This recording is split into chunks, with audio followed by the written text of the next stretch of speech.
idan kana duniya kana ganin labarai kala-kala sai a dinga cewa yan fulani sun cika wuta. Wani yanzu kaga wannan labarin a Facebook an nuna cewa gashi yan fulani kaza kaza. Idan ma Allah zai kawo dan fulani da yau zan tabbatar da abin da ake faɗa a kansu, saboda in dan gwada wani abu a kansu a matsayina na professor, dan nuna wani abu alamomin da sun tabbatar da cewa dan fulani lalle yana da wuta akan abin da ake faɗa. Allah kawo shi yasa na bi wata dajin nan in duba an gani ko Allah zai haɗa da su. Yawwa aiko Allah ya kawo mu wani gacin na hango shi. Kai dan fulani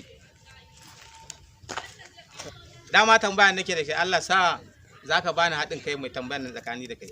To Allah ya sha mun sha. Idan ka ci zan baka 5,000. Amma idan baka ci ba kai zaka bani. To wata irin tambaya ne wannan? Yawwa me tazarar sama da ƙasa? Tazarar sama da ƙasa.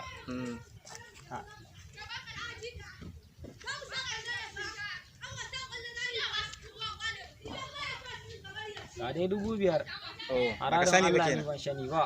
Okay, to shikenan. Ba damuwa. Yanzu saura ni. To, kana da tambaya ne kai ma? To tunda ka mana tambaya, ai mu ma muna da tambaya. To, ina jin ka.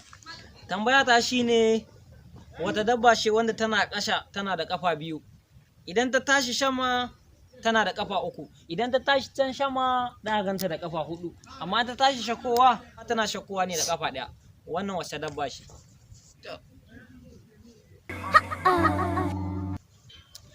Gaskiya ban sani ba. Ga 5,000 ɗinka, ga 15,000 na ƙara ma. Saboda gaskiya ban san wannan tambayar ba. Gaskiya ban sani ba. To zo nan mana.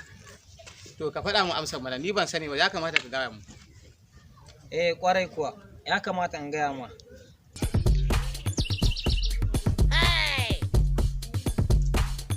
Wannan fa? Rike nan. Eh. To, a radu ni ma ban shani ba.